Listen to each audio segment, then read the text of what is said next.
So welcome everyone to the Money in Your Mind seminar. I hope you guys are excited. Yes. Good, because we have a lot of ground to cover. I've kind of figured whilst putting all this stuff together for you guys, I've kind of tried to crush 4 days worth of content into 2 days. So we're going to really hit the ground running and get a lot of things done. Let me just set some expectations before we begin. The first thing to realize is this is not a get-rich-quick scheme. I'm not going to try and sell you some land deal or some pie in the sky. This has nothing to do with those sort of things. There are millions of opportunities out there for making lots of cash.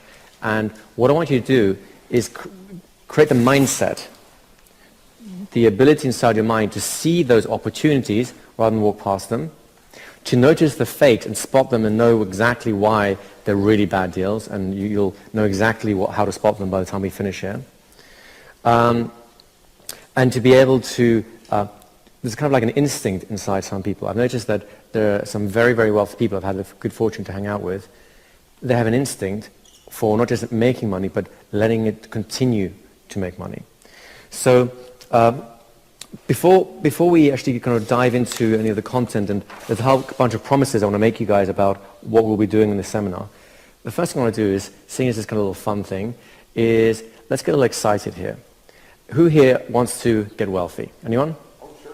Who wants to be just rich and have no more money worries and just do stuff with it? Now, you know, we all have like dreams, ambitions of like if money was no object, what would you do with it? What kind of things would you really want? Just an instinct. What's the kind of thing? Get a big boat, get a big house, fly to the moon, buy the moon. What you want to have a horse farm, right? I'll have here, horse, little spell it. A horse farm. What other things would you like to do with it? Just throw them out. Buy John's house. Microphones? Oh, buy this house, yes. So,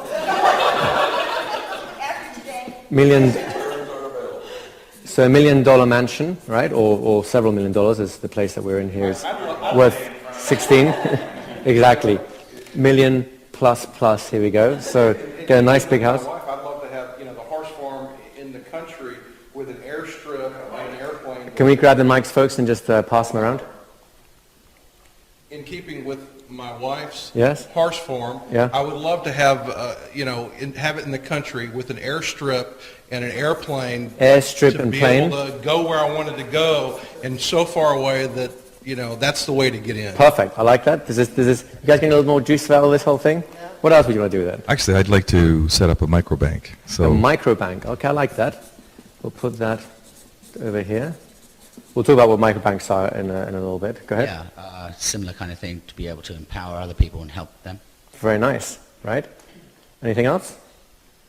Go ahead, Arthur. Do you want to grab a mic?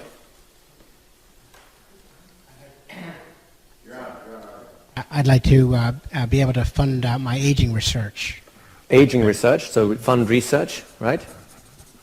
Okay, it's interesting. I kind of like this because, what is the kind of typical thing that people ask for when you say, oh, if I won $1 million, what are the kind of things they say? I would buy a big house, right? I'd buy, what's the other one? A classic one is the boat, the house, the fast car. Actually, you had it here with the plane and so on. Now, here's what I find very interesting, and this is something we're going to get into as the seminar goes on. When we invited you to come here, and we've invited... this was an invitation-only seminar, as you know, over 550 people plus almost 600 people asked to be invited, and of course you guys were, well done. When we invited people, one of the things we were very specific, or we wanted to do, is make sure we have a whole cross-section of society, from doing really well to doing not so well and in between. Does that make sense? Now, what I find really interesting is the higher the income level is, the more the kind of dreams and aspiration you have with wealth actually match creating more wealth. Yeah. The lower your income level tends to be, the more your aspirations actually create poverty. And we'll show you exactly how that works and how to switch the mindset around. There's, by the way, nothing wrong with anything on this list. Nothing. Right? It's just the way people traditionally fund them will either make them rich or poor. Now, I want to make you a couple of promises as a result of what we'll be doing here. Right? The first promise is, I'm going to show you exactly how the super rich think to avoid certain things on this list impoverishing them. So they can still have them, but in a way that actually does not They don't risk losing it all. I'm going to show you how to spot opportunities in the very same mindset so that you're freed to enjoy things without having to worry about it. The key thing here is financial freedom. For me, the idea of financial freedom is not necessarily having $1 million in the bank. In fact, that's probably the worst place to have it. It's to be able to risk the rest of your life on whatever standard of living you like without having to work again. Now, if you choose to work, that's one thing. Then you can do your research, you can start a microbank, you can do whatever it is you want. But the point is, financial freedom comes before wealth. You see, a lot of people think they need to reach up and find all these fantastic things, live this amazing lifestyle and so on. And again, let me emphasize, there's nothing wrong with this lifestyle. But the problem is, on the way there, if people miss the financial freedom step, then this is very temporary. And it'll be there one day and gone the next. Is that why people who win the lottery tend to lose all of Exactly. So we're coming on to that as we go through the thing. And this is a well-documented case. Most people who win the lottery or come into a sudden inheritance or big money, within, usually it's within a year or so, sometimes it's within 2 or 3 years, they don't just come back to the position they were in before they started, they're usually worse off. And it has to do with a mental blueprint of what money is, how it works, what it does, and what you do with it. It has to do with a mental blueprint about how much money you're allowed to have. What I'd like to do is show you what that blueprint is, show you where the mistakes are that most people have, show you why people, even if they're earning $1 million incomes, can still be on the poverty line, and how to switch that around. Go ahead. When I was a financial advisor, I worked for the Bank of the Florida Lottery. So people were paid with a bank check, and we got to advise a lot of those people, and it was very common. They had one lottery that people would win $500,000 or $600,000, enough money to change a lot of lives. But of the ones that I worked with, there was only one who kept that money for more than about 18 months. They normally had, and we would advise them, think about how much you need that you want to spend, and then we would suggest, well, do twice that. You know, they would say, well, I just want to keep 30,000. We'd say, keep 60.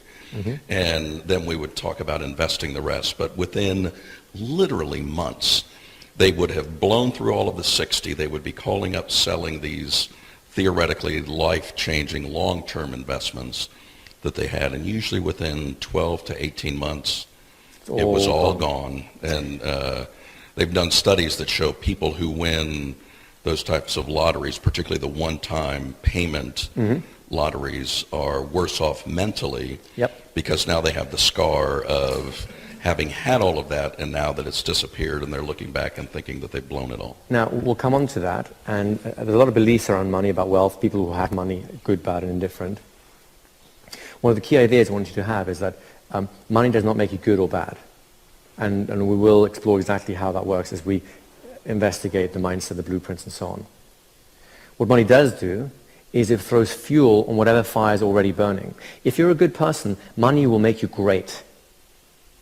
If you're a bad person or have a little dodgy streak inside you, it will expose that flaw. It'll make that worse. And you see this happening all the time with people who suddenly get very rich. Their flaws get exposed because they never had a chance to work on them, and it amplifies things. So to the extent that you're willing to just work on yourself as an individual, then actually becoming wealthy is something I would consider to be a duty, because your ability to do good things in the world to your friends, your families, the people you love, and even your community or the larger community of the world, that starts to skyrocket. Now, here's a couple of promises I want to make in terms of the things that we will be covering over the next few days. Number one, I'd like to show you the keys in terms of how you think, how you behave, what you do, what you recognize, how you educate yourself, and so on, that will make you wealthier than you will allow yourself to dream of right now. Let me just put this quite straight. A lot of you, if I say you want to be rich, hands go up, right? But if I ask you, how rich can you actually be? How much are you going to actually aim for? For a lot of people, the ceiling starts coming down to what's quote-unquote realistic, 600,000, 500,000, 100,000, who knows? By the time we finish here, I'm going to show you how to reach that ceiling so high that right now it would scare you to even think about it. And it is actually within very graspable, within your means. I'll give an example, and I will talk about this later a little bit more. I'm going to show you how a little old lady from, I don't know, somewhere in the Midwest in America, I think it was, who had no formal education, never had a, should we say, a white-collar job. She was always wearing very basic jobs like fish filleting and so on. She ended up with a personal fortune of $4.5 million. And I'm going to show you exactly how she did that. Would you like to know? So in the course of this program, we'll show you exactly how she did that, and it's replicable. Anyone can do it if they apply themselves in a certain way. Does that make sense? I'd like to expose to you the key mental mistakes that keeps the poor poor and the middle class struggling. I'd like to show you how income has absolutely no bearing on wealth. You can have someone like the little old lady who was basically working an hourly wage, a basic income. I doubt she ever made more than $10 an hour. And she ended up with $4.5 million. And how someone else, a doctor or a lawyer, might make $1 million a year, but end up with nothing. It's a mindset. The mindset dictates certain habits. Those habits create wealth or destroy it. I'd like to show you the exact habits that destroy wealth so you can stop them if you find yourself in that route. I'd like to show you the exact habits that actually create wealth so you can encourage them and do more of them. Does that make sense? I have a big grab bag here, so I'm just going to do some of the highlights here if you may, because otherwise we'll be here for like 2 days just telling you what we'll be doing the next 2 days, right?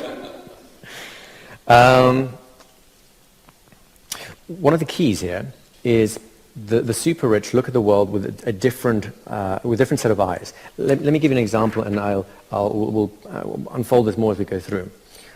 Anyone here ever wear sort of colored, tinted glasses, like rose or red or something like that?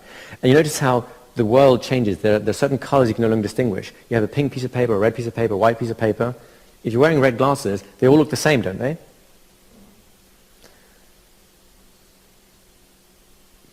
The things that people do when they are keeping themselves poor or struggling in the middle class is that their minds have a certain filter, much like those glasses. And all the opportunities that will make them wealthy. Right now, believe it or not, every single person in this room has more than ample opportunities existing in your life. You know about them already to make you over $1 million. They exist right this minute. And the only reason you're thinking inside your mind right now, no way.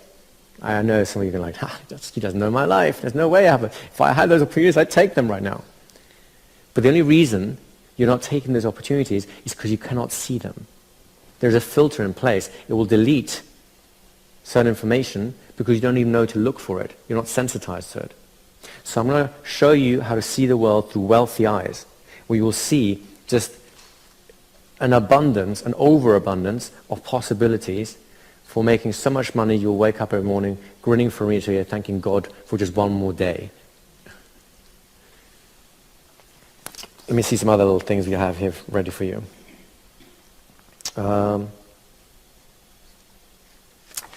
Yeah, I mean, we could go on all day here, but really, what I'm looking here to do is, you know the fairy tale of the goose that laid the golden egg?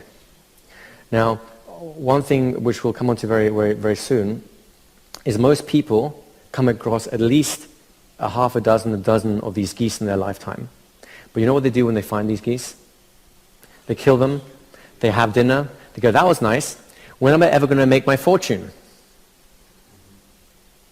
Everyone in this room have lived long enough that you've had at least 4, 5, 6 big opportunities like this. Some of you have taken them, and it's been great. Some of you have taken it for a while, and just like in the fairy tale, after a while you thought, I want more. Let's see where this goose is getting it from. And then you opened it up, and then, of course, the goose was dead. And some of you have never even seen the goose. You ate it. It was tasty. You didn't even think about it. It tastes a bit like chicken. I'd like to show you how to recognize those geese and how to actually care for them so that they end up caring for you. Because one of the things that you want to be focusing on is making money whilst you're sleeping. Right? Now, who am I to make all these big promises to you and so on? Well, I have basically been in every position that you guys find yourself in at some point in my life. Right now, I have the good fortune that I have a multi-million-dollar company. In the last 3 years, We've turned over $10 million in business, and most of that is profit. It's very low expenses in what we're doing. But it's not where I started from. The interesting part is that not so long ago, that would have been an impossibility for me. Now, people might think that's strange when they hear what my background was, because I started off life back in my 20s, in my great youth. I started off life as a lawyer, corporate lawyer, in London. I worked for one of the best law firms in London. It's an international law firm. And when I got the job, I was so excited. You see, I thought I'd made it. Now, if you fast forward, I don't know, a year ago or so, 6 months, a year, 2 years, after I got my training contract, I actually go in and start working. There I am. And I still remember this clearly. There's one night I was coming home. It was probably this time of year. It's lovely and sunny here in the Bahamas. It was dreary and cold and rainy in London. I get in home. It's, I don't know, probably it's midnight, 1 o'clock. I've been working late again. And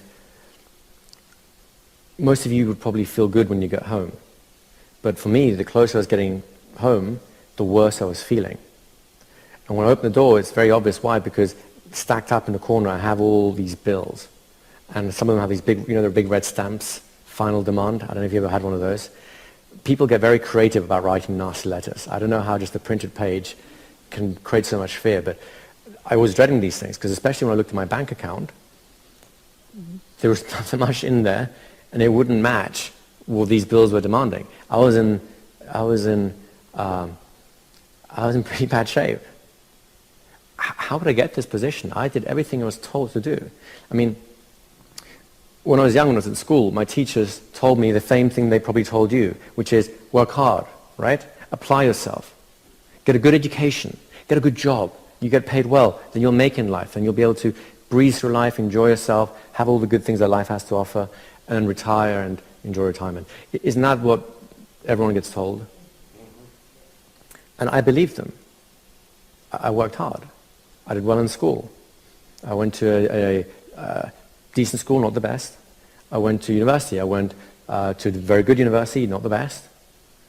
Whilst in university, I had the great fortune that some of my family members, actually from the States, they started sharing with me these special mind training exercises that have been developed into a whole kind of mental self-improvement system. And they're based on the kind of things that NASA was using with their astronauts to prepare them for spaceflight. The Olympic athletes were using these to win just whole rows of medals. And it's a very exciting time. And they shared these ideas. I started doing this. University suddenly got easier. Studying got easier. And I thought, this is great. Then, towards the end of my university career, you're allowed to apply for positions in law firms. There's a cut-off line when you're allowed to do it. So I had to wait. And I thought, why don't I just prepare myself in the same way as I prepared myself for exams, by preparing myself for an interview? Because it's really the same thing, isn't it? So I prepared myself, I remember, for 6 months, every single day, morning, evening, lunchtime. I prepared myself for this interview.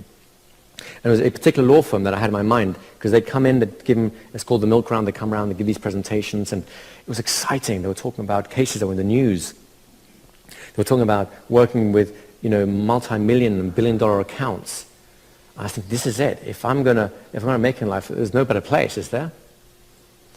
So I really applied myself. I even went to a different law firm for an interview, and I bombed. Why? Because my mind was so focused on this one, it wouldn't even let me contemplate going somewhere else. I walked in the door, and yes, I was nervous, and I was kind of excited, and the whole adrenaline rush and so on. But the weirdest thing is, when I walked in, something inside me had clicked. It felt like, this is it. This is where I'm going to go. This is where I'm going to work. The interview just blew by. I think they spent an extra half hour with me, and I walked out, and you don't try and tell yourself, well, I don't know. How do you do? I don't know. You know how people do that, right? But inside, I said, that's it. I'm going to have this. I know, but I couldn't let myself know. You know what I mean? I know. Some 2-3 weeks later, I get the letter. They've invited me to come join them as a lawyer. That was one of the most exciting days of my life. Because as far as I'm concerned, I've got it made now. I have what I think is the best law firm in the world, certainly the best one in England. They want me. The salaries are not bad, right, as you can imagine. Not only that, but they're going to pay for my law school. They're going to pay extra so that I can afford to live through my law school. I don't even have to get into borrow money from my parents or from the student loans company and like that. They'll take care of all that. I have a job at the end of all that, a good job. Everything I've been told at school was coming true, and I was excited. So what I'd like to do to start the whole process off here is I'd like to start sharing with you some of these mind training exercises that I ran myself through. I've since evolved them and worked on them and made them a little bit better, so that you can start using the same things yourself. Because remember, we're talking about wealth here, right? Wealth is a blueprint that we have inside our minds. It's in us. There are enough rags to riches stories. People had nothing to start off with, and they made it big to show that wealth is not a genetic condition or a social condition. There's enough people who started life off with a silver spoon in their mouth and then blew it all to realize that having it doesn't mean you can keep it. There is something inside the mind that lets you make it or destroy it. So really, the mind is where we need to start if we're going to make all these changes. Wouldn't that be fair to say?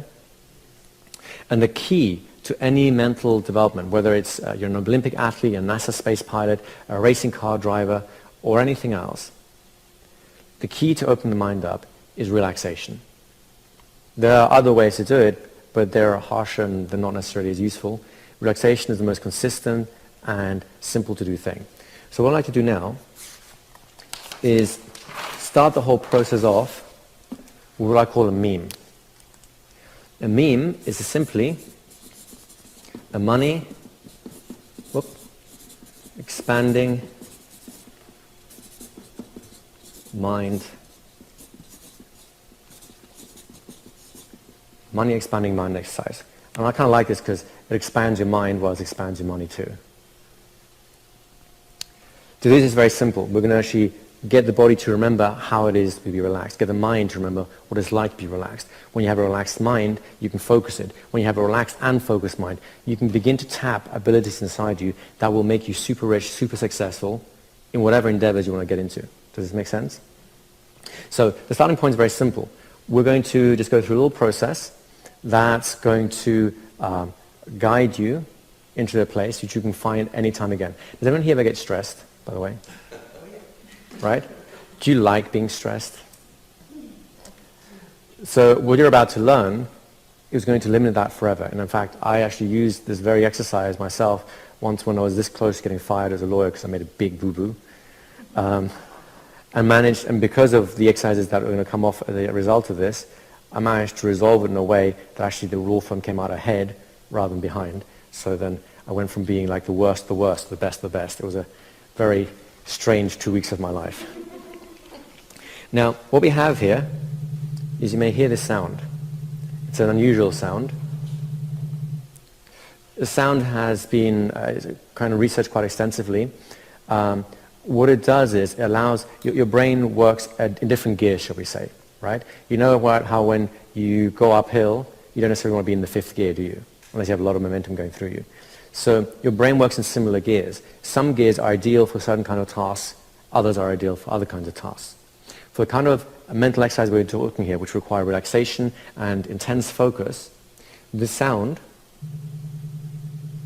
is kind of like a lifeline that lets the mind adjust and actually aligns it to allow it to get the right gear level. Have you ever heard what happens when you try and change gear and you get the wrong gear, especially when you have like a manual stick shift or something like that? Is the sound that tells you haven't quite made it, right?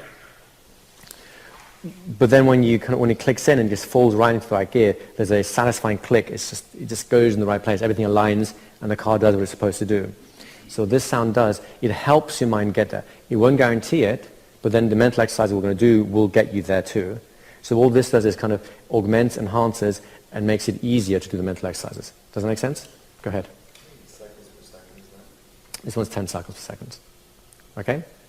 Because we're looking for relaxation and we're looking for an expanded mindset which is exactly what we're going through, right? There are other gears you can do other things in, but we may come on to some of them in the course of this program. There's some CDs that accompany this. You'll have seen, we'll get a copy of them, where we'll actually be playing with some of the other gears as well. For the moment, we're going to focus on the one gear, because this is your workhorse gear as far as expanding your mind and making you do certain things for you is. Make sense? So what I'd like you to do is just put your pens and papers down for a moment.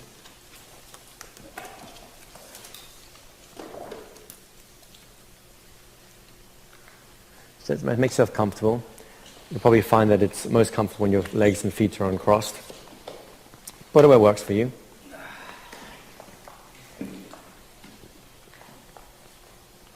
And then whenever you're ready, just make sure you're comfortable, take a deep, satisfying breath, and then just close your eyes. And just take a few moments to listen to the meme sound. Remember, a meme is a mind, or rather a money-expanding mind exercise. Now, as you're listening to the sound, what I'd like you to do for a moment is just think of somewhere in your home where you feel comfortable. It could be your living room, your bedroom, workout room, somewhere where you just feel comfortable. And let's check it out and remember it a little bit. Think about it for a while. And when you're ready, just allow yourself to stop thinking about that, clear your mind again, and come on back. It's just a quick kind of warm-up before we do anything proper. Just bring yourself back. Easy to do so far, right? So did everyone find a simple place to be in? Where do you guys go to? What kind of places do you use? You had your couch at home? I like that, that's good. Anywhere else? You had a chair? Okay. So the act of thinking about something you already know, it's easy, isn't it? How many people actually saw pictures or images inside their mind? Right? How many people did not see a picture or an image inside their mind? Good.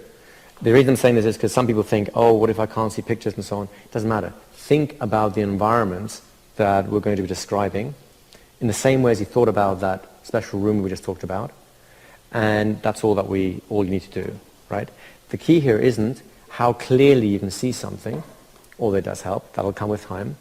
The key here is with how much focus can you concentrate on the thought, remembering a particular room, a particular place, and so on. What it does is it triggers associations. The associations open the mind up in the way that we need it to. Does that make sense? And then ever here notice that some of your best ideas come to you in the weirdest times, like either in the shower, or when you're just falling asleep, or when you're doing the most random tasks which have nothing to do with work, your best ideas come, right? The reason for that is because the place we're about to take your mind in a moment opens up naturally at those times. So wouldn't it be useful to be able to control when we open and close our minds for those states of superior problem-solving abilities, creativity, and so on? Would that be fair to say? So we do the exercise again, a little bit longer this time. We're going to spend more time in this place. I call it the relaxation room. Why? Because it's a room and you get to relax in it. It's really a no-brainer. Okay? Do you all have a clear idea of what room you'd like to use for relaxation room? It can be anything. I recommend it somewhere you know and feel comfortable in. But if you want to think about somewhere you haven't been, some mythical beach and some mythical kingdom, that's fine. I honestly don't mind. The key is just, as you think about that place, it just feels good. It relaxes you. You don't have to think about anything. You just let your mind drift and enjoy the experience. Does that make sense? So go ahead and make yourself comfortable again. Take a deep, satisfying breath. And then close your eyes. And listen to the sound. Allowing this to remind you about your relaxation room. It's a wonderful place in which your mind and body can relax. All you have to do is listen to the sound and remember that room. And already notice how all of you are experiencing something, some area of comfort that's beginning to develop.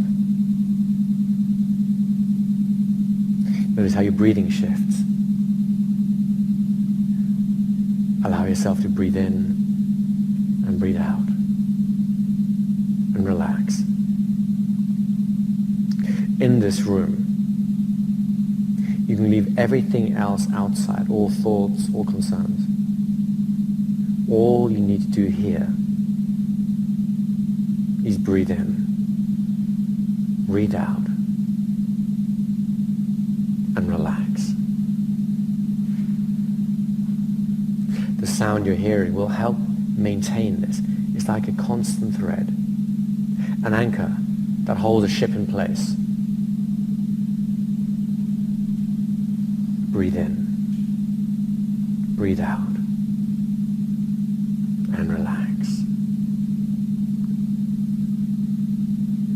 And as you begin to feel the muscles in your body to loosen up, your face just loosening up, your jaw letting go, your shoulders easing, your chest, your back,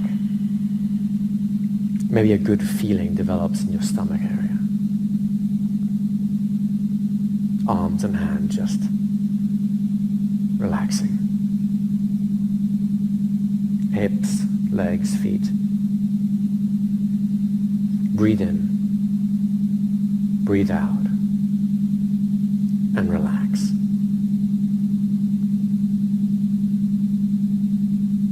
And enjoy the scenery. Think about this room, look around it. Everything here can remind you of how easy it is to just relax. Breathe in, breathe out, and relax. That's it.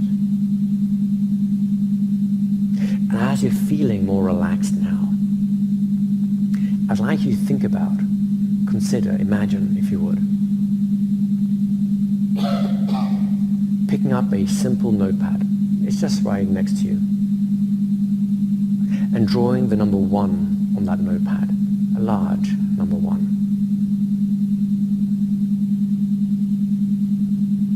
As you draw that number 1, look at it and feel satisfied that it's there.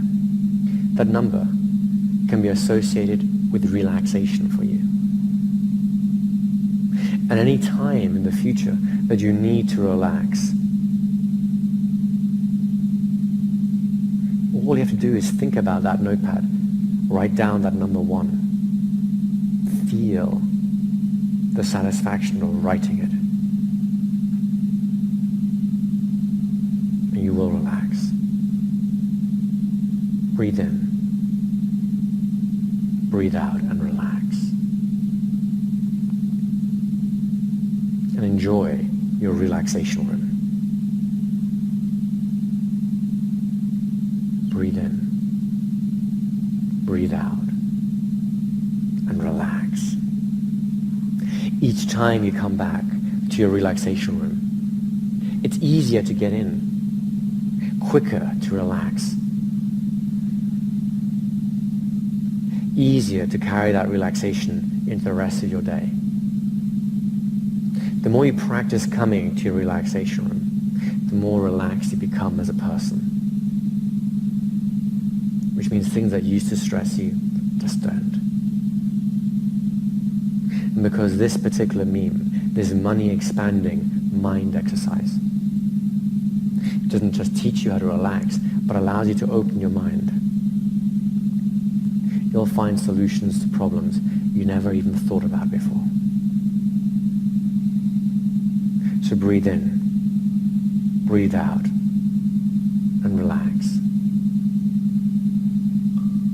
That's right. And enjoy it. And remember to come back here often. Because the more you come, the more ingrained the relaxation room becomes. And the relaxation room is the foundation on which everything else is built. So just take a few moments to enjoy that.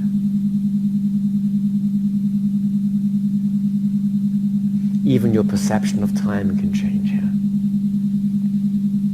In time, time, you'll learn how to spend 5 minutes in a relaxation room and make it feel like hours. For now, it's time to bring yourself back. Just look at the notepad, allow the number 1 to just drift away. Just get on up, walk out of the relaxation room, and then when you're back, just open your eyes back into the present, into this room, which is the training room. Everyone draw a big 0 on your notepad. So you enjoyed that exercise, anyone? Just remember your mics when you make comments. Just who wants to let us know a little bit about how that went for you guys? Anyone?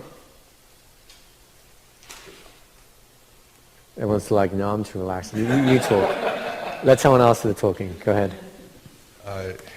It was great. I actually went to a room that I don't normally think of as a relaxation room. Okay. And it became that for me, which was really an unusual experience. But the writing of the 1,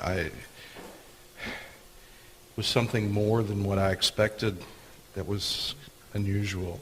Cool. And it kind of became something, and I can't describe it. There's no need, as long as you can get back to it and you remember it and it was a pleasant experience. Did anyone else here notice how the way you think changed? Your thoughts came more easily, you didn't have to force them as much? Anyone notice that? Anyone notice how it just feels easier, there's less energy being used, you're kind of like more in a standby kind of mode, right? Can we have a mic over here? What I was noticing, it was kind of funny for me that I started to pay attention to what I'm thinking and how I'm thinking, and that I can control my thoughts, and no one can affect how I think. So no situation or circumstance could ever prevent me from thinking in a certain way. It was very empowering. Good, and we'll be making more of that as we go through. This is just the foundational point. Did anyone else notice how your thoughts, do you want to pass it back? How your thoughts were a little bit more in your control, a little less scattered everywhere and all over the place? Yes, because the room that I went to is probably the most uncluttered room in my home, and I felt like I was unencumbered in terms of thinking about other things around me. And also it occurred to me that that feeling of relaxation I could have every day, that I could just, I imagine, every day going forward, feeling that relaxation in any situation. Now, if you want to do that, and this is exactly what this is designed to do, this is partly creating a foundation from which we can build the other exercises, which will allow you to create a new wealth blueprint. But it's partly something that is very practical. And I do this literally every day. I have my notepad's a little bit about this sort of size, it's white colored paper. And then I'll mentally, if I'm just getting a little bit stressed or something, I'll just mentally, I don't even have to bother closing my eyes, consider doing basically this. Get a little notepad, I get myself a nice big pen, and I'll do a nice satisfying, and just, sorry, I just enjoy it. I might do it again. Just the act of, I don't even have to do it physically. I just first I did it physically, I might have to buy a notepad now. Because it's been so connected to the two, just doing that, I just feel a little, and I like it. I want to do this again, sorry. Yeah, I found it very centering. Like, it's just very centering. I mean, some people like to call this a centering exercise, because it does. It allows you to stop being pulled around the places by the world. It puts you back in charge, and once you're back in charge, now you can decide what stuff we're going to start doing with this. Does that make sense? Excellent. Any other questions or comments on the kind of stuff you did? Any questions, actually, about it? No? Do you want to get the mic? Sorry, curiosity. Curiosity is getting the better of me. So, are you inducing alpha brainwaves? Yes. Okay. So the sound is a specially organized one. I'm using, there's many different sounds that will affect the way your brain thinks. For example, some research on learning, playing certain music like Mozart and so on will help you learn more easily. That's because it's doing the same thing as the relaxation room is doing for you, right? The most efficient and effective way of getting there is this sound right here. Right. I've spent a lot of time creating this particular version, and there are other versions which put you necessarily into different gears, but for what we want right now, this is the perfect version. Okay? Also, just so I can clear it from my head, are we going to be talking about memes? These are the memes, the only memes we'll be talking about. Okay, very good.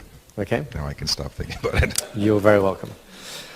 So So remember, maybe a couple of promises, and one of the biggest promises, if there's only one thing I managed to do as a result of this training, I hope to do a lot more, of course, then I would choose this, which is to show you how to achieve genuine financial freedom.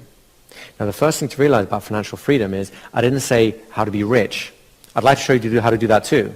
And I'll show you, and some of you will take a longer to actually be able to accept the ideas. Some of you will just run with it straight away. Some of you already are pretty much there.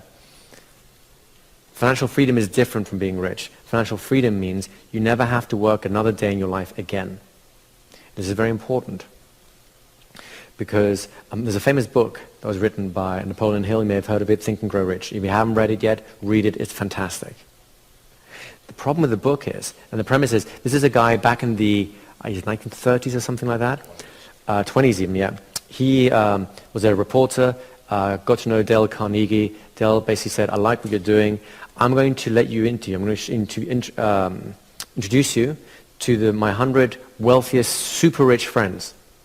And you as a reporter get to interrogate them as long as you want and find out how did they get so rich? What is it they're doing? Because the wealth of our nation, this is in the US, the wealth of our nation is in the mindset that allowed these people to become super rich. That is really the American dream, isn't it?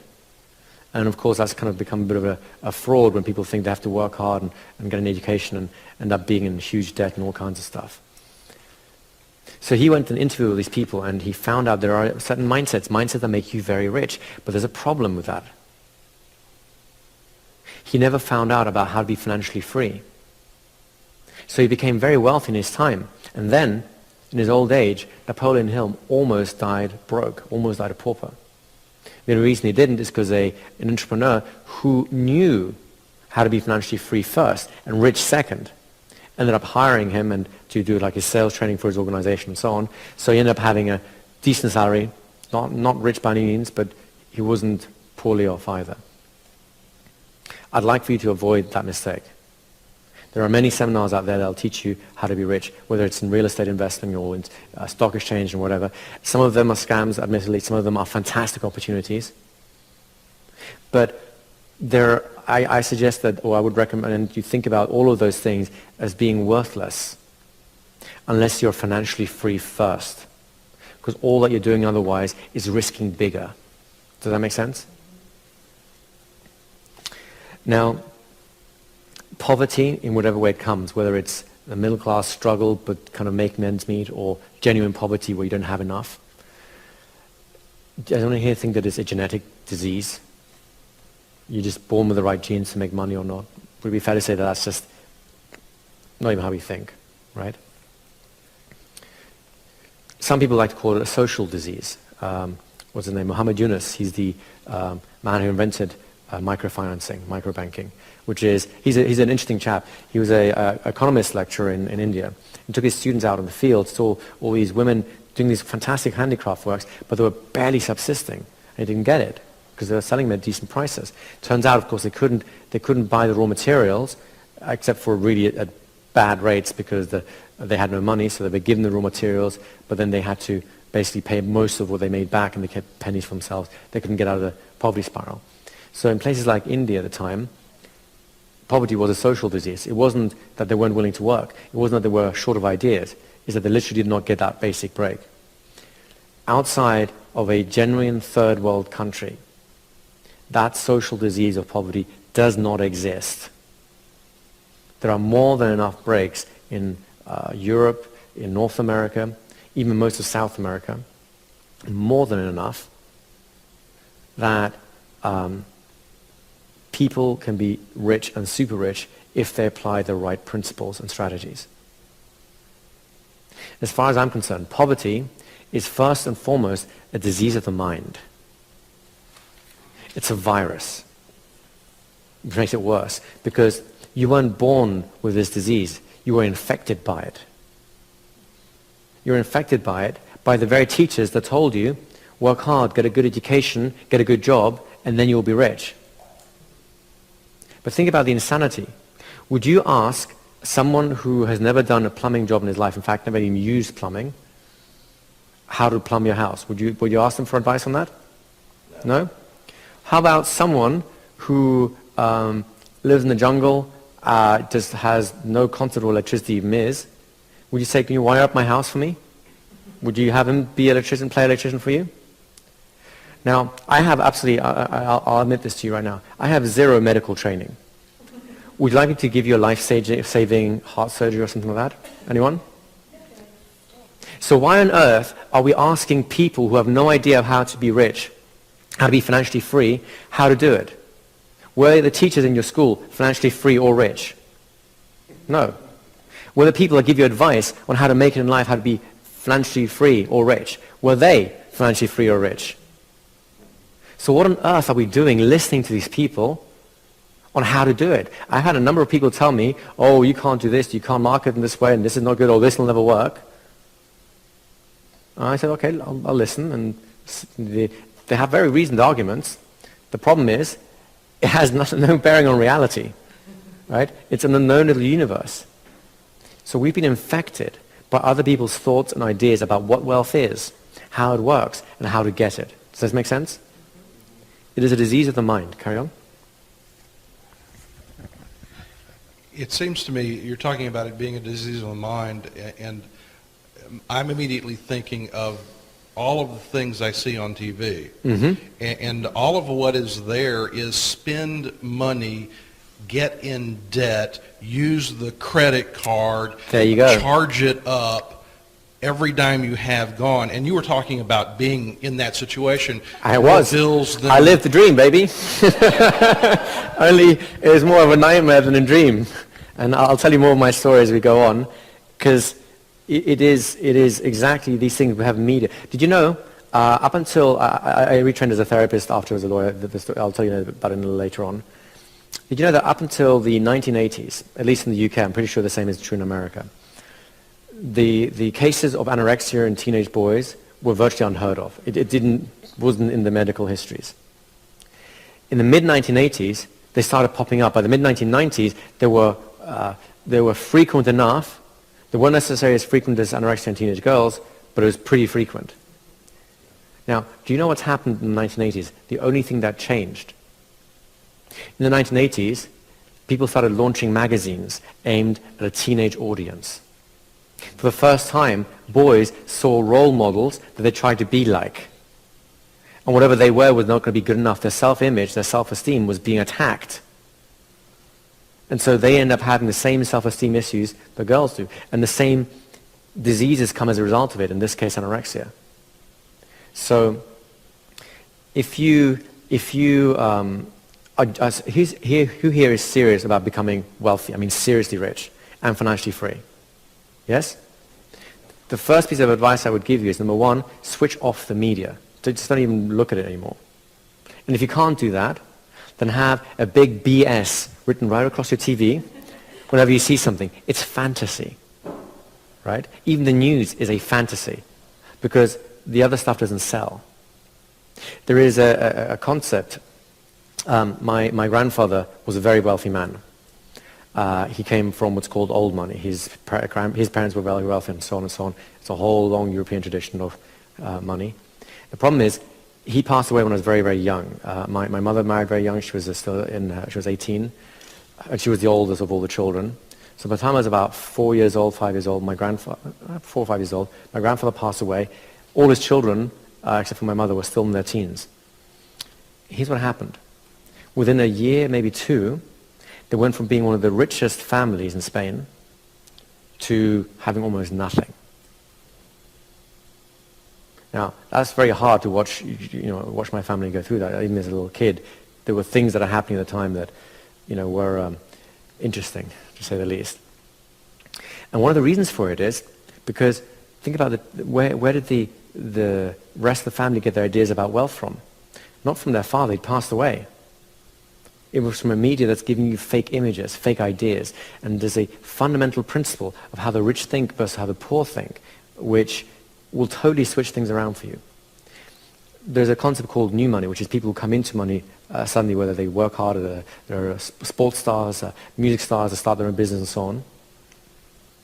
If they have the poverty disease, even though they have money, the very best thing that they can expect to happen is that they'll make the money, they'll keep the money, and the next generation will lose the money. It's very typical that within 2 or 3 generations, all the money that was made before disappears. Why? Because the mindset is wrong. There are some families that are proven to create wealth generation after generation after generation. And that's because they take their children and they're actually educating them. The mind virus they're presenting at that point is the wealth virus. That's the virus I want to infect you with. And I can do that. And the reason I say that is because I have done it by sheer accident. Most people that have hung around me for long enough for the last 4 years have ended up starting their own businesses.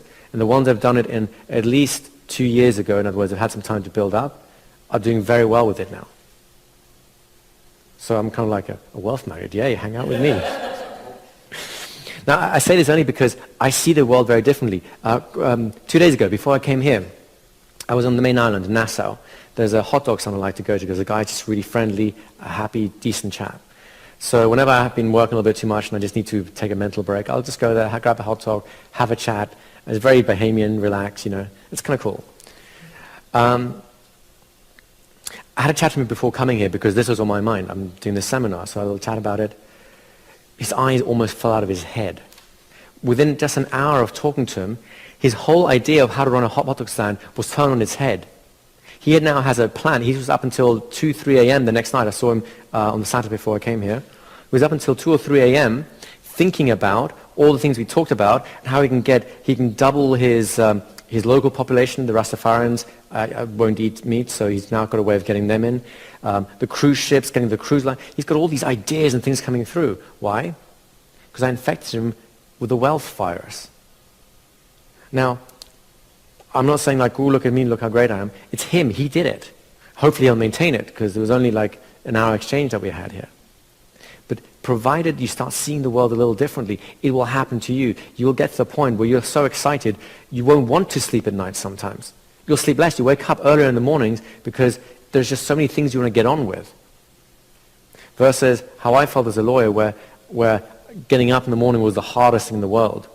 Going home, the only thing I want to do is just crawl under my covers and hide underneath them because the bad man, call him the tax man or the bank, were after me. And this time they weren't hiding under my bed where I could just conveniently get rid of them. But there's a couple of things you should know as we're going along. We all have been affected by this poverty virus to some degree. And you can be immunized to it. Hopefully I'll be immunizing all of you over the next 2 days. But there is also another factor in play. A lot of people have what I call a poverty guard. There is a mechanism in place in the mind that keeps you the way you are. And if someone starts bringing ideas to you that will change you, it'll pop up and it'll defend the old way of being, the old way of doing, thinking and feeling. At some point through the next 2 days, I suspect everyone in this room will feel something where they go like, I get the logic of what you're saying, but I may get frustrated, or I don't like it, or your head gets fuzzy, or you might get sleepy. These are all defense mechanisms. Do you want to know what the worst of all the defense mechanisms is? Because those are recognizable, right? If you suddenly start getting sleepy, or your head gets all fuzzy, or you get an emotional reaction like, you can kind of separate yourself from that and say, well, okay, I get it. It's my poverty guard. It doesn't like how an idea that I think is true is being changed. So it's trying to maintain it. Make sense? And in changing the idea is where you get the wealth. There is one defense mechanism that is the sneakiest of them all. And I had it. And it really screwed me over. Do you know what that is? Oh, yes, you're right. I've heard that before. I already know that. You see, the irony is, many of the things we'll be talking about here, I already knew. I'd heard about them in some way. It makes logical sense already. But I was missing some nuance. I didn't really sit there and really consider what the implications of it were. As a result of which, I missed the actual lesson. Anyone here know a smoker? Right? If you ask a smoker, do you know that do you think smoking is healthy for you or not? Do you think any smoker will actually turn around and say, no, it's pretty healthy for me, it's good, I'm doing it for my lungs, keeps me alive, you know? And this is not a stop smoking seminar, so we can, there's no kind of pressure, Mo. Just your reaction kind of gave that away. But just think about it. They know what the implications are, and yet they hide from the implications anyway. That's the only way they can maintain their behavior. Do you see where we're going with this? That's how people maintain poverty or maintain struggle in their life. Because they may know or recognize that some other idea might be good, but they're hiding from it. So this, I already know this idea, this, I've already heard that one before idea, that is one of the most deadly killers of changing the way you think and changing the way you become in the world. Does this make sense to you guys? I recommend, and I'll come to you in a second for me, I really recommend, I mean, you can do it the way I did it, which is the hard way, which is 7 years of I went through everything from literally not being able to eat it for a few days through to having huge amounts of cash and it's all suddenly disappearing again and having it again. It's like, I went through a crazy roller coaster, and I'll tell you about it as we go on. I would rather save you that trouble if I can. And I already know this defense, really be aware of that one. Go ahead. Igor, I used to smoke years ago, and in trying to quit, I tried, multiple times and all of those things, and doing reading, I became aware that there were actually benefits that I obtained by smoking. Of course, I knew that it was, all the bad things in those things, and I suspect that there are benefits to these defense mechanisms, particularly this last one that you mentioned. You'll be helping us identify and wipe them out. So just to add, let's use smoking as an analogy, as a great example. Smoking has many perceived benefits, and I use the word perceived very purposefully. You see, what a smoker does is he thinks that smoking will get him certain things like relaxation, comfort, a social problem, all that sort of stuff, right? In other words, through the act of smoking, he's developed a mechanism to get into personal resources that non-smokers develop in normal other ways.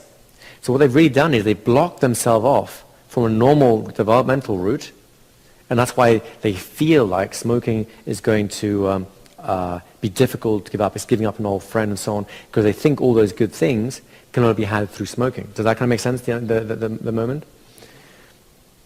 Of course, if all they do is stop smoking and they still believe that, then they will have cut themselves off from good things. And that's why quitting is very difficult for some people. The easy way to quit smoking, I know this because I ran a stop smoking clinic for some years, is when you separate the smoking habit, you make sure those resources, you open the doors open, so there's other ways to get into it. Now they'll have more ways of relaxing, more ways of feeling good, more ways of feeling socially in the right moment, more ways of thinking about life and so on, than they had just from the smoking habit. And the poverty virus does the same thing. The poverty virus is safe. Why? It allows you to fit in with people. It allows you to have excuses about things in life. It allows you to say, oh, it wasn't my fault, It's just I caught an unlucky break. And we'll look at a lot of these mindsets, probably later on today, if not later on in the program, because they are just as much an illusion. You are stronger, you are healthier, you'll be happier, you'll be more successful, and life will actually be easier without these excuses than with. But in the moment, until you throw those other doors open, it seems like it might be harder. And that's one of the reasons the poverty guard comes up. Does that kind of make sense as an idea? So the key thing to keep in your mind is, you have a choice. You can be right or you can be rich. Which would you rather be? Rich. Because rich people think in a certain way. Poor people think in a very different way. The middle class has attitudes of both. That's why they make money and lose money, make money and lose money. That's why they kind of balance out in the middle. What I'd like you to do, what we will be doing over the course of the next few days, is looking at all those attitudes. Already some of them are starting to come out, so that you can find out where are you in that cycle. Which are the rich attitudes you already have? Great. Celebrate those, increase those. Which are the ones don't you have yet? Which are the poverty mindsets have you fallen foul of? There's always going to be a mix to some degree, because we live in a world where we're social human beings and we're working with other people and so on. Once you get a clear picture of it, though, you can immunize yourself and only take on rich attitudes. Does that make sense? Now, I'd like to liken the journey we're going to be taking over the next few days. It is a journey, right? Recently, a few months ago, I drove with my girlfriend. We did a road trip from Chicago all the way to Vegas. It was kind of nice. We had a big old van and just drove. It was fun. What I didn't realize is, number one, the States is big. It's not small. And number two, the middle part can be very dull. But then I made a huge mistake. You see, I was driving, and then we're driving through Nebraska, and it's flat and it has a few tumbleweeds going across. It looks like cowboy country, just a lot of it. And there's not really that much going on. And I made a big mistake. I thought Nebraska is dull. How can anyone want to live here? And we were driving for hours. It's not a short state. Anyways, at some point during the drive, we pull off into a little town on the side because we want to have lunch. And at that point, I was embarrassed about my thoughts for the last 2 hours. The people there were so nice. It's unbelievable. I mean, complete strangers, people who I thought would probably likely shoot me rather than give me directions. They were just really, really nice. And we get into the restaurant, and the food was amazing. The meat was like, wow, it's worth moving there just for that, right? I suddenly realized there's a lot more to Nebraska than what I had perceived. Because all I was looking at was the scenery, and I was missing the real goal, which is the people, the lifestyle, the food, and all that sort of stuff. You see, in my mind, I was going towards Colorado. Colorado is an amazing state. It's beautiful, and big mountain scenery. You know, you get there, you feel like you just made it, right? You're in the promised land before you get to Utah. But you see, the mistake I made was, had I only looked at Nebraska from my driver's point of view, I would have thought that I'm going through nothing, and it's worthless, and it's hard, and it's a unpleasant place to be. I missed the fact that it's a good place. You can stop, you can enjoy things. There are genuinely valuable things to do there. And on the road to wealth, everyone is focused on Colorado, what it looks like to be there, to have the boat, the farm, the private jet, the bling rings, and the stretched limos with 15 bikini-clad girls hanging out at the end of it, and so on, right? That's what everyone's thinking is the wealth is. And what they're missing is that when you drive through Nebraska, you're already doing it. You've got to get through that phase to get to Colorado. And if you miss all the good things that are in Nebraska, chances are you'll never get to Colorado, because either you get discouraged or you lose your way. So one of the things you want to start doing right this moment is making sure that as the journey goes, because you're not going to be in Colorado straight away. Some of you are closer than others. You get to appreciate the fact that driving through Nebraska is not some hellhole. It's actually a great thing. That's where financial freedom occurs. And if you can't appreciate Nebraska, chances are by the time you get to Colorado, you'll be too tired, too bitter, and all the infighting you had in the car in between is going to make you hate the whole trip anyway. And no matter how good Colorado is, you'll never enjoy it. Does that make sense? So the way you drive for the next few miles on your journey are going to determine how you will be experiencing wherever it is that you're going to get to. I encourage you to not make my mistake again.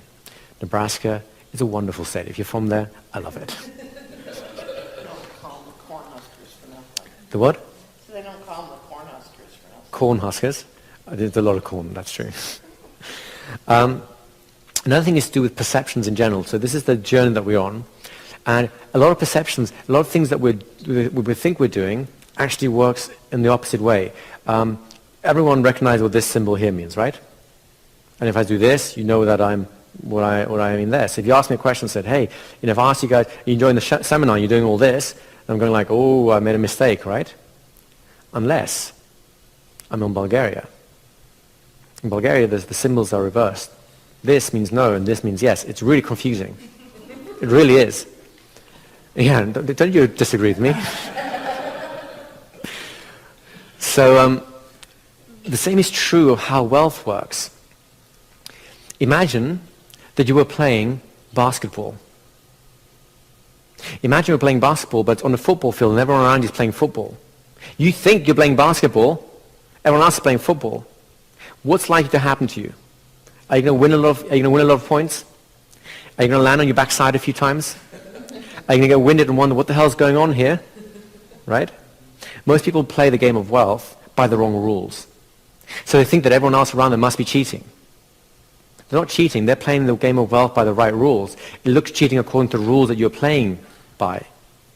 Now, by this, I'm not saying anything about, oh, it's unethical behavior and all that. No, no. I will show you how to get very rich, very ethically. In fact, the richer you become, the more good you have done for the world. So ethics is not part of it. It's the rules by which you're playing. And if you're blind to the rules, then you think that everyone around you must be cheating. How else could they make it? Does that make sense?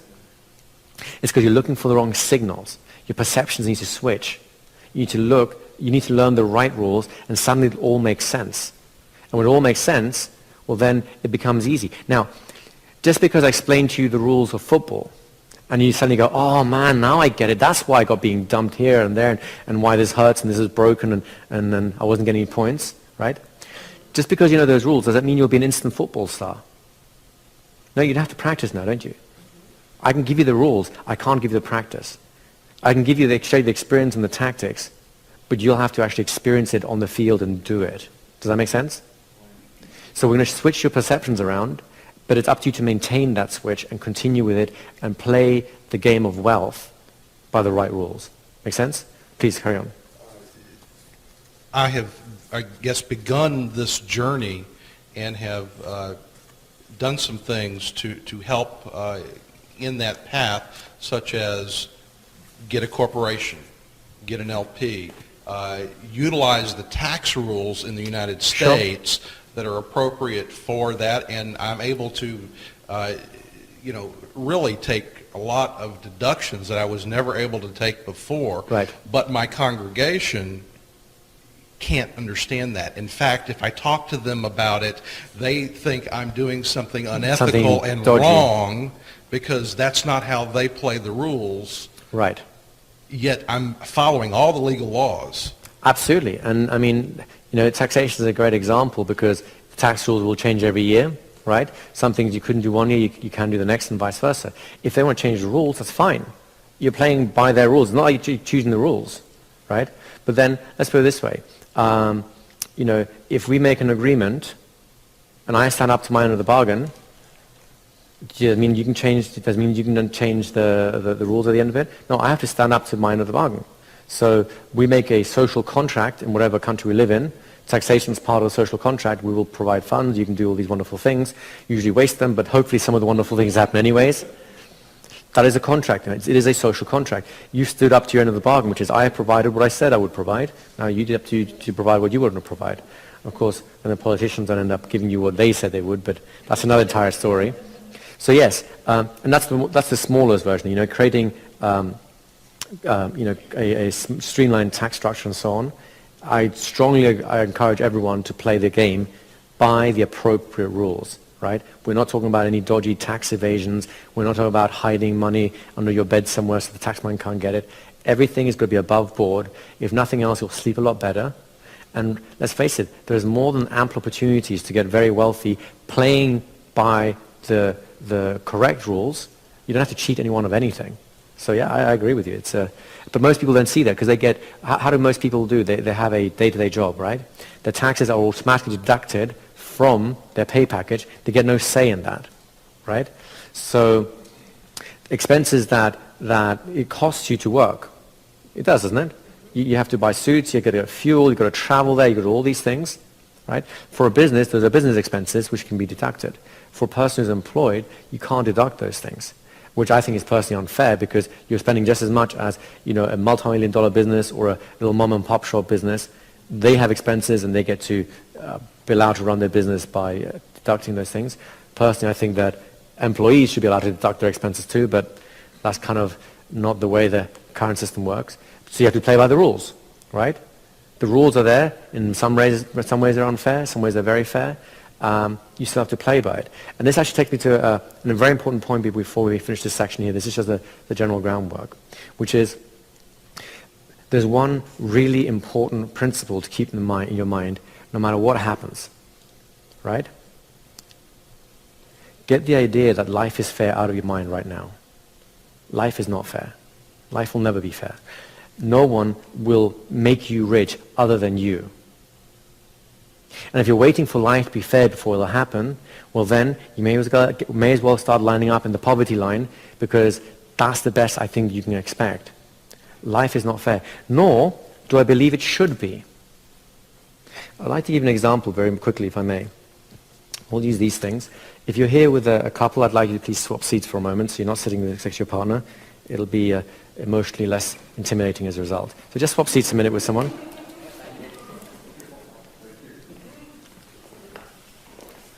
So I want to just hand you guys a bunch of these cards. There's one for a pair. You hold that one. You can hold that one. You can, you're with him. You can hold that one. You guys are together here. You can, there you go. You can hold that one. You guys are a pair there. You guys will be a pair here. And you can just watch for a moment. This is just kind of fun. Don't worry about some of the cards for now. That's just my notes, but I'll grab them back in a second. Here's what we'll do. A little game we're going to play. This is part of the game of life, right? The blue card that you're all holding, or at least one of you guys is holding, represents $100, right? You'll get it. You don't have it yet. It's like an IOU slip. But here's the thing. You have to share some of that $100 with someone in the room. Let's just say the person next to you, just for ease of sake. Now, here's how this game's going to work. You will make an offer to that person or another person in the room. If they accept your offer, let's say it's 50-50 or 80-10 or 90-900, whatever it is, right? If they accept the offer, you both get it. So you'll get your 80, they'll get that 20, or you'll get 50, they get 50, and so on, right? You'll share the money. If they don't like your offer, they'll reject it, and neither of you gets anything, right? So either you both get something, or neither of you get something. Does that make sense? Now I'm going to make life really easy for you. I'm going to give you 30 seconds to talk to your partner. Now this is not a binding agreement. You're not making a contract. You're just saying, look, when the time comes to make a choice, if I offer you this, will you accept? You get to just air it out ahead of time, right? It's not a binding thing, but at least I'm going to give you a fair start on it. Is that fair enough? Let's just take a few minutes just to do that quickly.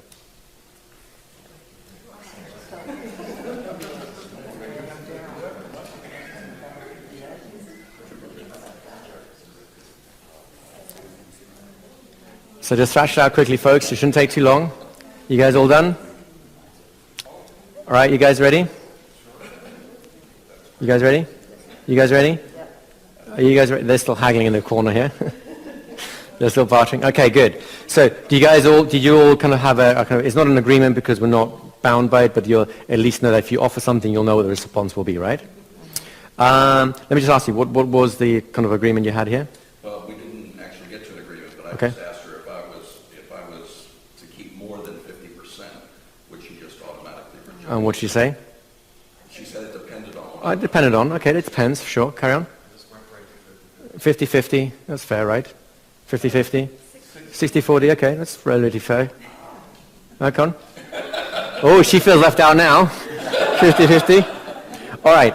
Here's the thing. Remember, none of you are bound. Here's what I'm going to do. I'm going to play unfair in the sense that I'm going to let you be unfair to me. You can give your partner the money in whatever rates you've just agreed with, or you can give it to me and I'll only take 20. You can keep 80. Who wants to give me their blue cards? No. You can either offer it to them or whatever deal you made with them, or you offer it to me and I will only take 20, which means you keep 80. So either you give it to them or whatever thing you talk to them about, or you give it to me and I'll only take 20 and you keep 80. You have no contract with them, so there's no agreement being reached yet, right? I will just tell you that if you give me that blue piece of paper, you keep 80 of those dollars. Who wants to give me that blue piece of paper? Anyone? One? You don't want to give that away? Why is that? You don't have agreement yet, remember. You don't have an agreement yet. There's no contract. Okay, fine. That's fine. Carry on. You do have it? Will you? You won't? You will? I can. So look at this, guys. I wouldn't. So I have made $60 by taking less. Now, the question here isn't whether or not, it's not ethical, I've got a moral contract with the other person and so on. That has nothing to do with this game. Think about it. You're going to get free money. You're about to get free money. And the only reason why you want to give 50-50 or 60-40 to the other person is because you don't want them to reject it. The thing is, if they reject it, why would they reject it? Because it's not fair. Right? It's free money. How is it not fair to get free money? If you get $1, you have $1 more than you started with. How is that not fair? Do you see the mindset? And some of you guys even got stuck in it, even when you were offered more for it. You still thought it was not fair. Why? Because you're playing by the wrong rules. I don't mind life being unfair. It's unfair to me all the time. But once you understand that unfairness doesn't have to be unfair, it can play to your advantage. I can take less and get more. It took me a long time to figure that out. I have an uncle, he's a genius, he's a doctor. He has ideas. He wrote a medical emergency book that is being used to this day in Germany and Austria. When I had my finger sewn up once because I had a schoolboy error. I decided to teach myself how to carve wood. Instead, I learned to carve fingers. I went into the emergency ward, and when they read my name on the sheet, they said, "Oh, do you have an older brother called so-and-so?" I said, "Oh, that's my uncle." They wanted my autograph almost. They really admired him, right? He has amazing ideas. Is he wealthy? No. Why? Because he's afraid people will take too much, steal his idea. He's thinking that if he gets offered 20% by some venture capitalist, that he's being ripped off. But think about this. I'd rather have 20% of $100 million than 100% of 10. Life is not fair. But it doesn't have to be for you to get everything you want and more. Does that make sense to you guys? So and it will happen as you go through, I'll come to you in a second. You will get into situations where you think that this is inherently unfair, right? Usually it has to do with government bodies like bureaucracies, that kind of these weird machines that keep running regardless of what is quote unquote fair, it's just the rules, right? Or it's other people treating you unethically, right? It's going to happen, it's just part of how the life works. But if you understand it, then you understand the system of how it works. Then you can take that very unfairness and turn it to be to your favor. And then you can decide to distribute whatever cash you have to whoever you want in any way that you consider to be fair. Does that make sense to you guys? You have a thought? Again, this is not about ethics or morality or anything like that. However, taking less by offering someone more so it's unfair to you and more fair to them is still more fair to you because of the example you just gave, that you actually are a big winner by appearing to be unfair to But yourself. I'm collecting from everyone. Correct. See? I'm letting everyone treat me so unfairly that I win. Correct. So folks, please keep being unfair to me. Correct. But you see, and this is the other thing. If you want to get wealthy, if you want to join the super rich, you've got to stop thinking small. That's the problem with the hot dog guy. He's in a street of vendors, this long. Well, actually, a lot longer than this. That was his stand. It's a long street full of vendors, and they all think so small. They think one hot dog, one soda can at a time, right? One of the reasons he was up until 3 a.m. because I got him to think big. Think about it. Everyone knows what McDonald's is, right? Yes. And would it be fair to say McDonald's is not short of a few bob? That's an English expression. It's not poor. It's doing well in terms of cash. Right? Do you know how much a McDonald's franchise goes for? Any ideas? Between $500,000 and $1 million. Right? Why would someone pay someone $1 million to be able to go and flip burgers? You can just open your own burger stand and flip your own burgers, can't you? It costs you nothing. All it costs you the machine. Why on earth would you pay someone $1 million for it? Because it's bigger. Their dream is bigger. The system is better. We'll look at all those things later on. Right? But if you think small scale, then every little injustice is going to be huge, and it's going to screw you over, and you're right, life will suck big time. But if you dream so big, those tiny little injustices are nothing. In fact, you can ride off the back of them to do something even better. Right? We'll get you to the point to realize that every time something bad happens to you, you're going to rub your hands in glee because you're going to realize there is a tremendous opportunity to get seriously loaded because of that. Just like this 2080 example, right? I can get rich by allowing you to be unfair to me, and I don't mind. All you have to do, though, is start thinking on a bigger scale. If you start doing that, a lot of the things that are problems right now, they disappear, they evaporate, they cannot exist anymore. Go ahead. Again, we're talking about games, and so by leading, the whole idea of going first and being unfair, I think is different than leading with, I'm going to be unfair to you, but you'll be happy because you're going to get something for nothing anyway. Right. I mean, there's twists around it. What I'm not suggesting, by the way, is that you screw people over. The key idea I want you to get out of is this thing that life has to be fair to you, right? Now, I like treating people fairly. In fact, I'll reverse the equation. I'll give people 80% most of the time anyways, right? Maybe 56, I don't know. Depending on the context, right? The point is, I will over-deliver on my promises because then I don't care. It's fine because I'm still working on that 80-20 rule at this point. The thing that you need to do, if you want to, one of the problems in the poverty blueprint is the desire or the need for life to be fair to you, for people to treat you fairly. Those are the people who would rather be right than rich. Those are the people who would rather not play at all if they can't have exactly what they want. Right? Now, how old is someone when they're stuck at the level of throwing things out of a particular area when you don't get what you want? Would that normally equate with this sort of height and not sitting down? Right? So really, people who think that life has to be fair to them, they're still working at a slightly emotionally stunted level, and that's where the poverty comes in. So what I'm trying to get you out of is not, this is not a case of business ethics. We will talk about ethics and stuff like that for sure, and you'll see that the whole paradigm changes with that. This is about you as an individual. Get it out of your blueprint that you need people to be fair with you or be fair to you. Now, when people are, that's great. Those are great people to work with, to do business with, to grow fortunes with, right? Fantastic. But when life starts giving you lemons and so on, don't go, oh, that sucks, I've got lemons, I don't like it. I won't demean your intellect by mentioning lemonade at this point.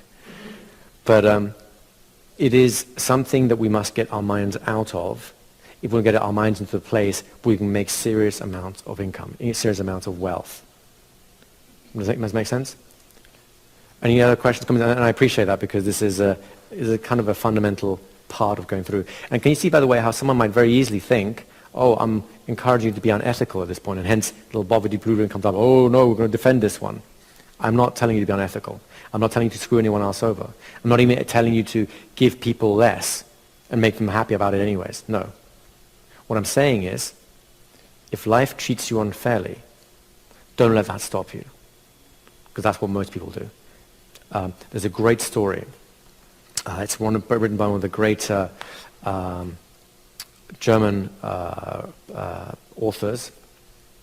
It's called Michael Kohlhaas. It's the story of a farmer, I think it's a farmer, who gets treated unjustly. Essentially, he's just getting his plow horse back from the field or something. The local lord rides by, his horse loses a shoe, so he commandeers this farmer's horse, steals it, takes it away, refuses to pay for it afterwards, forgets that he's actually even taken it, right? This farmer is livid. He wants justice done. Now, this whole story is about the extremes he goes to get justice done. In the process of doing so, he loses his wife, his family, his land, his property, his income, everything. He ends up in jail on death row. Why? Because he wanted to be right. He's been treated unfairly and he's got to make it right. It's a wonderful cautionary tale. And this often happens when people are stuck on having fairness over anything else. Then they will sacrifice their wealth just to be right. Does that make sense? Personally, I'd rather be rich than right. So let's take a quick break here. Let's be back in 10 minutes again, and we'll carry on from there. Sound good?